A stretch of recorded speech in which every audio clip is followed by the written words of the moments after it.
ওভারের একটা খ্যাপ ছিল, এটা ছাইরা দিয়া এখন ইন ড্রাইভের একটা খ্যাপ নিয়া যাইতাছি। এখন যাত্রীরা আনার লেগে যাইতাছি, যাত্রীর লোকেশন দেখতেছি এত চিপার মধ্যে। আমি চিন্তা করতেছি এই জায়গা থেকে বাইরে দিতে পারবো কিনা, গাড়ি ঘুরাইতে পারবো কিনা, এত চিপা। পরে না যায়া দেখি যে সামনে আরো রাস্তা আছে। এখন দেখি যাত্রীর লওয়া যাইলে চলে। যাত্রীর লোকেশনের কাছাকাছি আইসা পড়ছি। কি চিপা রে ভাই, এটা রাস্তা না অন্য কিছু? এই জায়গায় মনে হয় যাত্রীর লোকেশন দেখাইতেছে।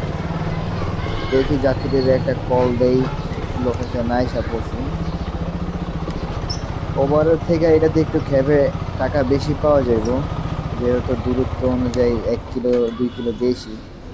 সে লেগে ওভারটা ছাইড়া দেয়, ইন ড্রাইভে নিছি। যাত্রীদের একটা কল দেই,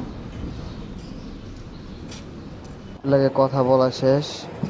এখন যাত্রী আসলেই চলে। এইখানে একটা সমস্যা হয়ে গেছে, আমার মোবাইলে চার্জ ছিল না, মোবাইলটা বন্ধ হয়ে গেছে। বন্ধ হয়ে যাওয়ার পরে দেখতেছি ইন ড্রাইভের খ্যাপটা নাই। আমি ভাবতেছি যাত্রী হয়তো ক্যাবটা ক্যান্সেল করে। পরে দেখি যাত্রী আইসা বলতেছে, ভাই ড্রাইভে কলটা কি আপনি অ্যাকসেপ্ট করছিলেন? আমি বলতেছি হ্যাঁ, কিন্তু ক্যাবটা তো ক্যান্সেল হয়ে গেছে। উনি বলতেছে কই, আমি তো ক্যান্সেল করি না। আমি বলতেছি আমার অ্যাপসে তো দেখায় না। পরে বলতেছি আপনি কি যাবেন?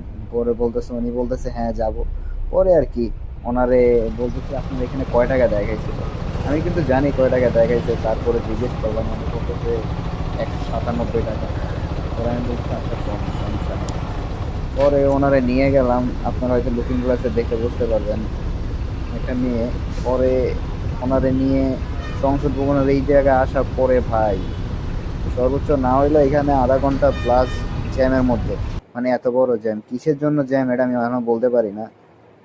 এটা 11 তারিখে কিসের জ্যাম ছিল ভাই, কেউ জানলে বলবেন অবশ্য। পরে আর কি ওনারে বলতেছি আপনি কোথায় লোকেশনটা দিছিলেন, অ্যাকুরেট লোকেশনটা একটু বলেন। পরে অনেক বললো বসুন্ধরা 13 নম্বর রোডের ওখানে। পরে আর কি ওনারা নিয়ে যাইতেছিলাম সুন্দর মতোই। যাওয়ার সময় একটু একটু কথাবার্তা চলতেছিল, বোঝেনি আর কি, পোলা মানুষের নজর যেরকম থাকে আর কি, কথাবার্তা চলে। কইতে কইতে যাইতেছি ভাই, জ্যামের লাগে তো আগে দিয়ে পারতেছিলাম না। পরে আর কি কষ্টে মষ্টে গেলাম অর্ধেক, গিয়ার পরে জ্যামে আটকে আছি মনে করেন আধা ঘন্টার মতো, এমনি চলতেছে। পরে যাত্রী জিজ্ঞেস করলাম আপনার বাসা কোন জায়গায়? পরে যাত্রী কইতেছে আমার বাসা এই জায়গায়। আমি কইছি যেইখানে যাইতেছে? বলতেছে এইখানে যাইতেছি আমার আন্টির বাসা। হ্যান তেন বক্ক চক্কর জিজ্ঞেস করতে করতে মনে করেন জায়গাইতেছি জ্যামের মধ্যে। সামনে আবার র্যাপে বলতেছে দাঁড়ান আমরা গাড়ি ঘুরাবো। পরে আর কি এরা গাড়ি ঘুরাইব, আমি ইন্দা পাক দিয়ে গেছি গা, এরা আমার একবার ডাকও দিছিল। পরে আমি আর কি আমার মতো আমি আবছি সুন্দর মতো। এই জ্যামের মধ্যে জ্যাম ঠেলতে ঠেলতে মনে করেন জীবন তেজপাতা। পরে জ্যাম ঠেলে কিছুক্ষণ যাওয়ার পরে দেখতেছি রাস্তা আটকে মামারা দাঁড়ায় রয়েছে। আরেকজনে যা জিজ্ঞেস করতেছে হয়েছে কি, বলতেছে বাইরে এবো কেউ, এর লেগে রাস্তা আটকে রাইখা দিছে। মানে আমি আসলে নিজেও জানি না কে বাইরে এবো, নিশ্চয়ই কোনো ধনালা লোক বাইরে এবো, ওই জন্য মনে করেন যে রাস্তাটা বন্ধ করে দিছে। পরে আর কি আমি কতক্ষণ জাম দেইখা ডাইন পাশ দিয়া, রাস্তা ফাঁকা ছিল, ওই দিক দিয়া আইসা পড়ছি। কারণ এগুলো দেখে তো আমার লাভ নাই। ওগুলো লেগে রাস্তা সবসময় ফাঁকা থাকবো, আমরা আধা ঘন্টা ঠেলা মনে করেন যে গন্তব্যে পৌঁছাই যাবো জ্যাম ঠেলা। পরে আর কি গেলাম ডাইন পাশ দিয়া জ্যাম ট্যাম ঠেলা, তাও আধা ঘন্টার বেশি লাগছে। এই জায়গায় কতটুকু আসার পরে আবার দেখতেছি মামারা দাঁড়া করাইছে। আমি ভাবতেছি হয়তো কাগজপাতি চেক করব, আমি কইতেছি চেক করলে করুক সমস্যা নেই। পরে দেখতেছি না, সিগনালে দাঁড়া করে দিছে। মানে বোঝো, ওই জায়গায় ঠেলা আসার পরে এই জায়গায় আবার দাঁড়া করে দিছে। পরে আর কি এই জায়গায় আরো 2-3 মিনিট ছিলাম, থাকার পরে জ্যামটা ছাড়ছে, কিন্তু সামনে আরো বড় জ্যাম, ওইটা পার করতে আরো 10 মিনিটের মতো লাগছে। পরে আর কি এই জায়গায় কতক্ষণ বয়া বয়া দেখতেই পাইতেছেন যাত্রী আমার গাড়ির উপর হাত দিয়ে রাইখা দিছে। গার্লফ্রেন্ডের একটা ফিল আইতেছিল আর কি। গরিবের গার্লফ্রেন্ড নাই, গাড়ি তো আছে। গাড়ি থাকলে গার্লফ্রেন্ড এমনি আহে, অন্যের গার্লফ্রেন্ড তোমার পিছনে বইব, মানে তোমার গার্লফ্রেন্ড এটা মনে করতে হইব, কারণ এটা বাংলাদেশ। আমার পাশের একটা বাইকের যাত্রী কইতাছে ভাই এই জায়গায় জ্যামটা কিসের, আমি মিরপুর যাবো। পরে আমি কইতাছি ভাই ওই দিক দিয়ে যাইবার পারবেন, সমস্যা নাই। পরে কইতাছি ভাই এটা হইছে যে মনে করেন যে কিছু প্রভাবশালী মানুষ যাইবো, তো তার লাগে মনে করেন যে জ্যামটা লাগাই দিছে। কারণ হেরা তো আর ট্রাফিকে দাঁড়াইবো না, সিগনালে দাঁড়াইবো না, দাঁড়াইবো তো সাধারণ মানুষ। এই দনশন একটু জ্ঞান ট্যান দিলাম। পরে আর কি জ্যামটা ছাড়বো ওই সময় মনে করেন যে জ্ঞান ম্যান দিয়া আস্তে করে বাইরে গেলাম গা। আরে বুঝাইতেছিলাম হ্যান ত্যান বক্কর চক্কর হ্যান ত্যান।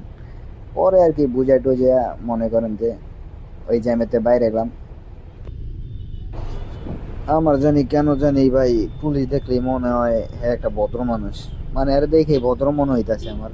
এই যে পাশ দিয়ে একজন গেল ভদ্র মানুষ, মানে পুলিশ দেখে কেন জানি ভদ্র ভদ্র ফিল হয় যে ইনোসেন্ট ভদ্র লোক কত সুন্দর দাঁড়ায় আছে, কুটকিটা মারে খালি মানুষের। পরে আর কি যাত্রীর লগে উঠিস পুঠিস কথা কইতে কইতে ভাই যাইতেছিলাম আর গার্লফ্রেন্ডের ফিল লইতে লইতে যাইতেছিলাম। এই জায়গায় ভাই, এই জায়গায় জ্যামটা ভাই মনে করেন যে 15 মিনিট গেছে এই জ্যামটাই। আর এই চাচা একটাই আর্জেন্টিনা ব্রাজিলের পতাকা নিয়ে দেখা মনে করেন যে আমার মুখের উপর দিয়ে ডাইকা দিছে। মানে বোঝেন কাকে কইতাছে, নিবি না তুই তো একটা বাড়ি খেয়ে যা, আল্লাহ রাস্তার জিনিস। পরে আর কি বাড়ি মারি দিয়ে জ্যামের মধ্যে পাড়াইয়া দিল কাকায়। যাইতেছিলাম আমি, জ্যাম ঢেলা কিছুক্ষণ আসার পরেই দেখতেছি রাস্তায় বৃষ্টি শুরু হয়ে গেছে। পরে আর কি ভাই মনে করেন যে যাত্রীদের নামাই দিতেছি, কয় না গরিবের যদি কিছু না থাকে মনে করেন ভাগ্য আর সহায় হয়। বৃষ্টি নেমে গেছে গা ভাই। ওই যে যাত্রী আমার পাশে ডান পাশে দেখতেছেন হেলমেট লয়ে দাঁড়ায় আছে ব্যাগ লয়ে, এটাই যাত্রী ভাই। মনে করেন যে গার্লফ্রেন্ডের একটা ফিল দিতেছিল। কারণ বৃষ্টি কইতাছে টাইম পাস কর, তো তো গার্লফ্রেন্ড নাই জীবন হইব না, মনে কর একটু টাইম পাস কর। ওই জন্য বৃষ্টি নামে গেছে গা, যাত্রীর রাস্তায় নামাই দিছি, কইতাছি চলেন সাইডে, কারণ কি বৃষ্টি পড়তেছে ভিজা যাবো না। পরে যাত্রী কইতাছে সমস্যা নেই। এই যে যাত্রী হাইতারা পায়তারা দিতেছে, হের মনে একটু ইমার্জেন্সি। পরে আমি কইতেছি আপনি কি ভিজা যাবেন, কইতাছে আপনার সমস্যা না হইলে যাওয়া যায়। পরে আমি কইতেছি আমার সমস্যা আছে আমি যাইবো না। পরে আর কি প্যারা নাই, আমি কত রেস্ট নিলাম। বৃষ্টি পড়তেছে, যাত্রীর আয়তারা পায়তারা আমি দেখতেছি। আমি আরে কিছু প্রশ্ন করছিলাম যেটি এনে কওয়া যাব না, কারণ আপনার মাইন্ড সেট আপরে ভালো না, আমি চিনি ভাই। পরে আর কি বৃষ্টির জন্য অপেক্ষা করতে করতে মনে করেন যে 5-10 মিনিট অপেক্ষা করে রয়েছি। আর যাত্রী মনে করেন যে শান্তি নেই, একবার এই পাশে একবার এই পাশে যাইতেছে। আমি আরে জিজ্ঞেস করছিলাম ছাইড়া এসে দাঁড়ান, আমি বলতেছি যাইবেন এখন, কইতেছে চলেন। আমি বলতেছি আমার হাতে সমস্যা। পরে কইতেছে আচ্ছা সমস্যা নেই, আপনার ইচ্ছা মতো থাকলে যান। আর এনে এই চাচি আহে আমাদের ভিক্ষা খোঁজে, মানে আমি নিজে গরিব, চাচি আমাদের ভিক্ষা খোঁজে। পরে আর কি চাচির বিষয় বাদ দিয়া মনে করেন যে যাইতাছি আর যাত্রীর লগে কথা কইতাছি। আমি কইতেছি বৃষ্টিটা কমলে এক লগে বাইরে যাবো আর কি। পরে আর কি এর লগে একটু ইটিস পিটিস কথা কইতেছিলাম। এই ভাই আবার আইছিল, আমাকে দুজনের কথা হয় না ভাই, বিরক্ত হয়ে চলে গেছে। যাইবারই পারে ভাই, অন না থাকলে অত বিরক্ত হইবই। আমার গার্লফ্রেন্ড নাই তো কি হয়েছে, যাত্রী তো আছে। ওই বিষয়ে কথাবার্তি বইলা মনে করেন যে আমি যাত্রীর কইলাম চলেন যাওয়া যাক। পরে আর কি হালকা বৃষ্টিতে যাত্রীরা কষ্ট মষ্ট পৌঁছাই দিছি, অর্ধেক যাওয়ার পরে দেখতেছি আবারই বৃষ্টি পড়তেছে, আবারই সাইডে দাঁড়াইছি। পরে আর কি ভাই যাত্রীদের নামাই দেওয়ার ভিডিওটা দিবার পারি নাই, কারণ কি বৃষ্টি পড়তেছে, গরিবের আবার ক্যামেরা, মুখ ডাকতে গেলে কুটকি দেখা যায়, গরিবের অবস্থা তো বোঝেনি। মনে করেন যে বৃষ্টি পড়তেছে, ক্যামেরাটা আস্তে করে ব্যাগে ঢুকে গেলাইছি, ঢুকে যাত্রীর নামাই দিছি। যাত্রী ভালো ছিল ভাই, মনে করেন যে আমারে 60 টাকা ভাড়ায় দিছিল, 200 টাকা ভাড়া হয়েছিল, 260 টাকা দিয়েছে। যাত্রীর লেগে দোয়া করে দিতেছি যাত্রী যেন একটা ভালো বয়ফ্রেন্ড পায়। প্যারা নাই। ভিডিওটা কেমন হয়েছে ভাই আমারে জানাইয়েন। জানি ভালো হইব না মিয়া, প্রথম ভিডিও। পরে আর কি দেখি আরো রোমান্টিক যাত্রী পাই কিনা। আল্লাহ